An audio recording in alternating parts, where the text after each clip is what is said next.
What is life? Is a loaded question. I mean, besides the fact that it's a huge philosophical debate that has been thoughtfully discussed for as long as thought has been discussed, it's also a tricky question from a scientific perspective. In science, it's helpful to have a standard of what everything is so that everyone is on the same page. That's why there are standardized units like kilograms or meters or nanoseconds. These are all SI units that are mostly used all around the world except for one place for some reason. I mean, it would be pretty weird if someone made a scientific article and was like, I measured ocean lengths in avocados. That might sound like a great thing for Mr. Beast to do, but it is not a great thing for an academic paper.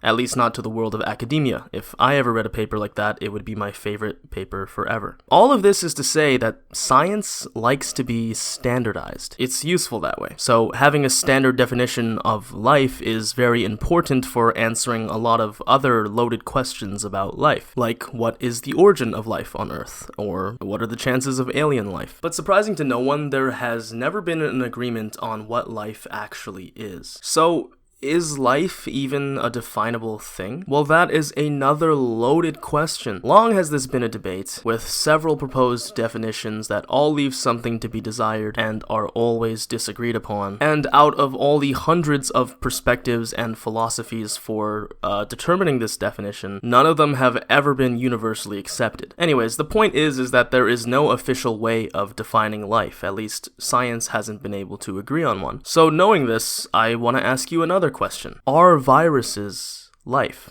What do you know? Another loaded question that scientists can never agree upon. Like, seriously, I've had professors with different opinions on this. Some believe that viruses cannot be considered alive because they can only function when they have access to their host cells. They can't reproduce or be active on their own, so they're just biological pieces of machinery, not actually life. But you could also say the same about obligate parasites who need a host in order to carry out its own life functions as well. All life relies on other life in some way. It's like predators needing to eat prey or prey grazing on plants. Also, it's hard to say if life is even anything more than biological machinery. We happen to have more complex multicellular mechanisms, but that doesn't mean that we aren't just more complex and advanced biological machinery. There's also the question of whether or not viruses and us share a common ancestor. If we did, billions of years ago, would that make viruses alive? Or are the physical qualities still the determining factor? Basically, there is no agreed upon definition of life, so there's no agreed upon answer to whether or not viruses are life. Because life is a loaded question itself, and so every other question about life, regardless of how specific it is, also becomes a loaded question. If we can't answer what life is, how can we answer whether or not something is a life? By the way, my personal opinion has always been that viruses are alive, they evolve, they reproduce, and I see no reason to gatekeep being alive. I'm not Thanos. 'Cause is life even a special thing? Are we even different from the rest of the world? Like, if a planet is just physics and chemistry arranging itself in a certain way, what's to say that we're any different? We are made of natural materials and natural processes, so what's to even say that life is anything special compared to other types of matter? Should there even be a distinction between something that is alive and something that isn't? Well, again, these are loaded questions that probably boil down to your own particular philosophies. But the reason that we ask all these questions makes a lot of sense. Life is important to us because we are life. And as to whether or not there should be a distinction between us and other things, that's a pretty good question when we're talking on a cosmic scale, but to us, there is a lot of validity in distinguishing between what things are alive and what aren't. Because we have evolved to treat living things differently. We run from lions and we sit on rocks. There's a very clear difference for us and how we evolved. But I noticed something about the loaded questions of life that led me to another loaded question myself. Life is always portrayed as a dichotomous thing. Either something is alive or it isn't. It's always black and white, but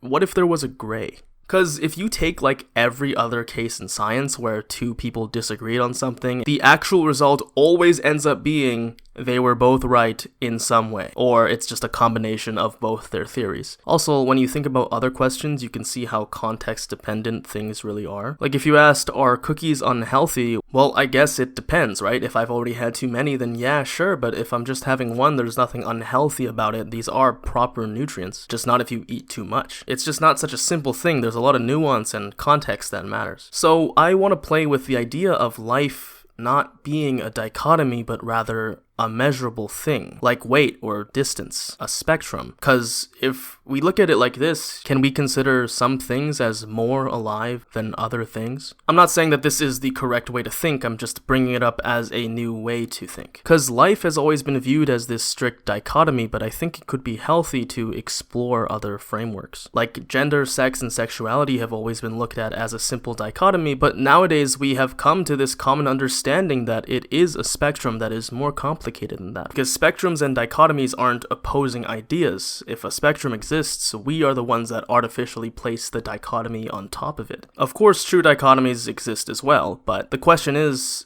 can life be a spectrum? Can some things be more alive than others? I don't know, and I'm not telling you what to think, but I'm gonna propose that yes, we do look at life on a spectrum of aliveness, with viruses over things like rocks or chairs and self-replicating RNA somewhere in there as well. And then those things can be treated as less alive than us. I feel like we already intuitively view it like that. Again, I'm not saying that this is correct. There are definitely a lot of problems with bias here on what can be considered alive or not, but I do think that it could be helpful to look at this as another perspective. Also, I don't know if any philosophies or beliefs have looked at life like this before. I feel like they normally wouldn't, but I don't doubt that other people have thought of this before. But I'd like you to think about it, because I've been thinking about it a whole lot since I came up with it while being super high one time. And I'd like you to tell me what you think, because I want this to be a new hotly debated loaded question about life that no one can ever agree on. Is life a dichotomy or a spectrum? And additionally,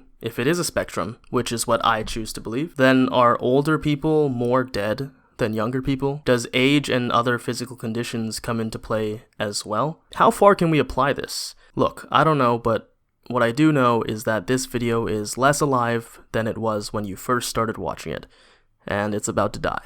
So,